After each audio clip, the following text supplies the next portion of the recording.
Azamgarh toll plaza पर 162 करोड़ रुपए की स्टाम्प टैक्स चोरी का खुलासा। कंपनी पर मुकदमा दर्ज। आजमगढ़ में बड़ा स्टाम्प टैक्स घोटाला सामने आया है। अमौड़ा स्थित टोल प्लाजा पर 1,62,20,760 रुपए की टैक्स चोरी का मामला सामने आया है। यह टैक्स चोरी केवल 100 रुपए के स्टाम्प पेपर पर किए गए करोड़ों के एग्रीमेंट के जरिए। जिले के सहायक आयुक्त स्टाम्प राजेश कुमार की जांच में यह खुलासा किया गया है कि टोल वसूली के लिए 1 साल का अनुबंध केवल 100 रुपए के स्टाम्प पेपर पर किया गया, जबकि नियमानुसार 4% यानी करीबन 1,62,00,000 की स्टाम्प ड्यूटी बनती थी।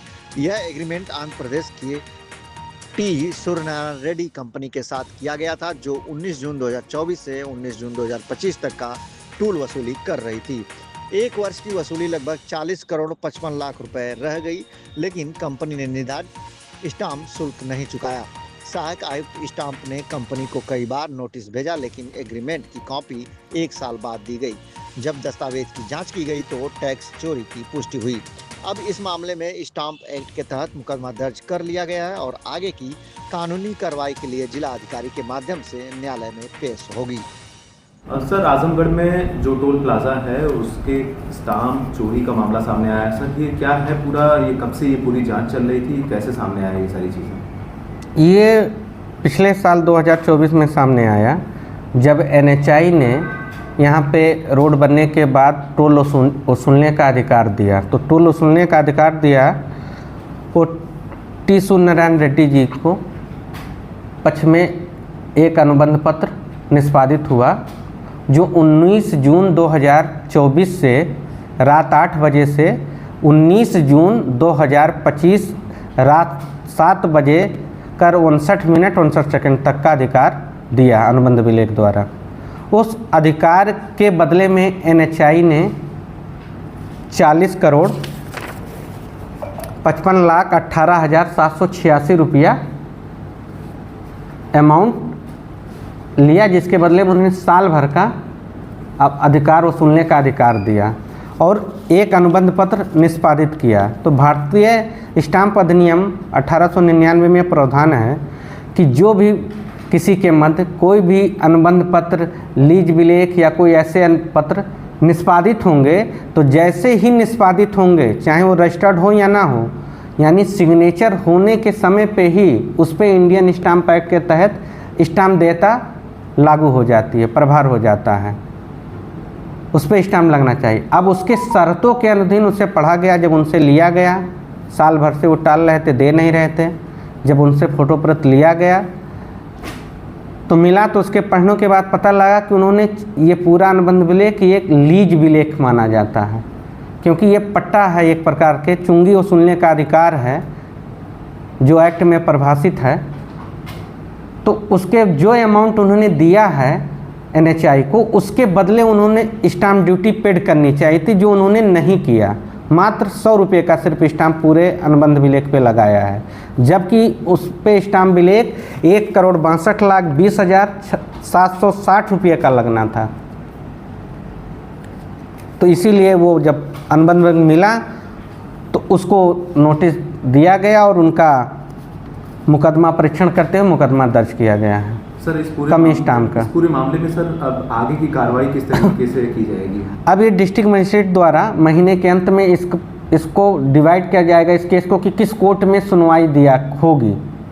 वो 3 कोर्टें हैं स्टाम्प की, कलेक्टर की 3 कोर्टें हैं, जैसे एक स्वयं DM साहब डिस्ट्रिक्ट मजिस्ट्रेट की कलेक्टर स्टाम्प होता है, दूसरा सहायक आयुक्त स्टाम्प, तीसरा ADM FR कोर्ट। 3 कोर्टों में सुनवाई होती है। तो DM साहब ये महीने के पहले वीक में बांट के कि किस कोर्ट में सुनवाई होगी वो डिस्ट्रीब्यूट हो जाएगा। तो उस कोर्ट द्वारा फिर नोटिस इशू किया जाएगा पक्षकार को अपना पक्ष रखने के लिए। वो उपस्थित होंगे, अपना पक्ष रखेंगे और तदनुसार उसका निर्णय होगा।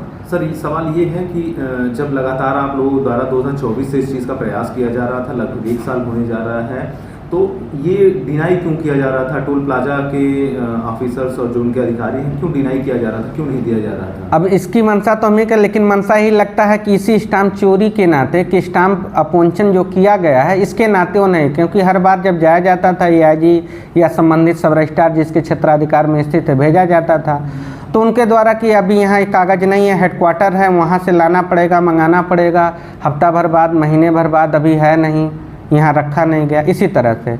और जो कि ये उनकी ड्यूटी है, बिना ये स्टाम्प टैक्स दिए, शुल्क दिए, वो सुनने का अधिकार उनको पूरा नहीं होना चाहिए, क्योंकि ये गवर्नमेंट की रेवेन्यू है, डिपार्टमेंट गवर्नमेंट का डिपार्टमेंट है, और गवर्नमेंट को रेवेन्यू दिए बिना वो किसी से अधिकार वसूल नहीं सकते, क्योंकि गवर्नमेंट और टेंडर भी दिया है। NHI भी सेंट्रल गवर्नमेंट का एक पार्ट है, एक अंग है, उसके द्वारा ये दिया गया था अधिकार। तो इनको ड्यूटी थी कि ये अदा करके तब अपना वसूलने का अधिकार चालू करना था। सर एक चीज़ और नहीं समझ में आ रही है कि आखिर इतने बड़े अमाउंट का राजस्व जो क्षति हुई है वो आखिर कैसे सेटलमेंट होगा? आखिर इस तरीके से ये लोग किए हैं, FIR कराई गई है, तो अब इसमें आगे की किस तरीके से शासन स्तर पर भी आप लोग इसको इन्फॉर्म करेंगे? FIR नहीं होती, ये स्टाम्प केस दर्ज है। FIR माने पुलिस FIR, लेकिन ये स्टाम्प केस है, स्टाम्प केस का मुकदमा दर्ज होता है।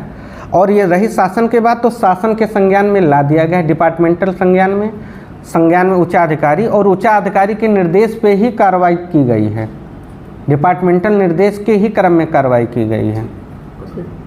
क्लैश है सभी की। चलिए सर, उसमें जो पेनाल्टी का इशू है, आखिर किस तरीके से उसको रिकवर करने के लिए आपके द्वारा उसको फॉलो किया जाएगा? पेनाल्टी जब से ये एग्जीक्यूट हुआ, जिस दिनांक से, जिस महीने से, उसी महीने से इसमें पेनाल्टी भी पर महीने एक्ट में ही, इंडियन स्टाम्प एक्ट में ये प्रावधान है कि पर महीने जो स्टाम्प कमी पाई गई है, मुकदमा जब डिसाइड होगा तब पर महीने 1.5% इंटरेस्ट लगेगा और 4 गुने तक पेनल्टी लगाने का प्रावधान है। क्यों? क्योंकि उन्होंने जानबूझकर नहीं दिया है। ये संबंधित कोर्टे, जिस कोर्टे में विचारण इसका परीक्षण किया जाएगा, सुनवाई का अवसर प्रदान किया जाए, वो कोर्ट निर्धारण करेगी।